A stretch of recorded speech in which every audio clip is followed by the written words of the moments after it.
Restoration Ministries and the Junior Board who have given me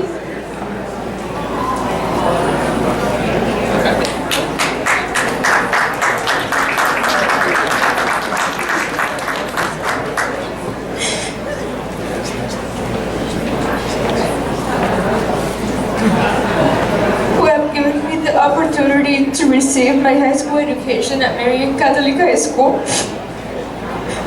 As part of a low-income family of 6, I would not have even thought of being a student at Marian.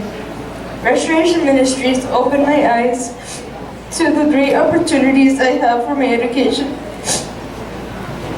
They have helped me through the high school process, from applying for scholarships to rewarding me with scholarships.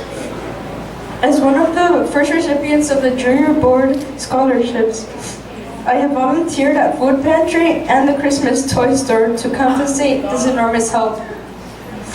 This is not just to compensate for the scholarships I have received, but to serve others as Jesus Christ proclaimed.